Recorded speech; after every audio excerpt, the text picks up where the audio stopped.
이번 태풍은 서해안을 따라서 북상하고 있습니다. 이렇게 서해안을 따라서 올라오는 태풍들이 특히 위험하다고 하는데요.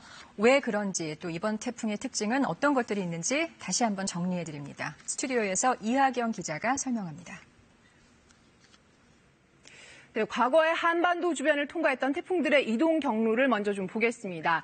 2012년에 서해로 북상을 했던 태풍 볼라벤입니다. 전남 완도에서 초속 50m가 넘는 엄청난 비바람이 몰아쳤었죠.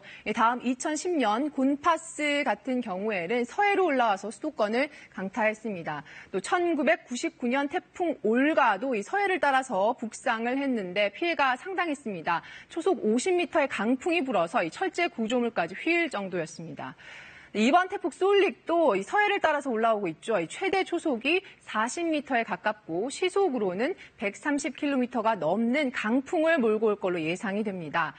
지난 50년 동안 우리나라에 영향을 준 태풍들을 좀 분석을 해봤는데요. 이 위력 면에서는 동해를 통과한 태풍들이 이 서해를 통과한 태풍들보다 훨씬 더 강한 게 많았습니다. 그런데 이 재산 피해를 보면은요, 이 서해를 따라서 올라왔던, 그러니까 여기 이렇게 파란색으로 표시된 부분인데 이런 태풍들이 2배 넘게 피해가 컸습니다. 이 동해를 따라서 올라온 경우는 이 침수, 농경지 피해 같은 게 대부분이었고요. 이 서해를 따라서 올라왔을 때는 바람이 강하게 불면서 인구 밀집 지역을 강타한 게 문제였습니다. 이 주택, 선박, 또 도로 파손 같은 피해가 이번에도 우려되는 이유입니다.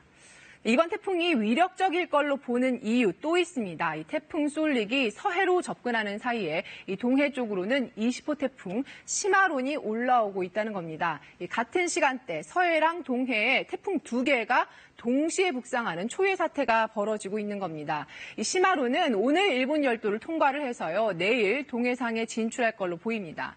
이 두 태풍은 앞으로 700km까지 가까워집니다. 일반적으로요, 이 태풍 두 개가 1000km 안으로 접근을 하면 이상 진로를 보이게 됩니다. 이 두 태풍이 서로 영향을 주고받는데 여기서부터가 중요합니다. 일본 쪽으로 올라온 이 시마론 때문에 솔릭의 북상이 늦어지는 겁니다. 이 솔릭은 한반도를 아주 느리게 통과를 해서요, 동해로 빠져나가기까지 만 하루가 걸릴 전망입니다. 이 속도가 늦어지는 만큼 피해도 커질 수가 있어서 철저히 대비를 하셔야겠습니다. KBS 뉴스 이하경입니다.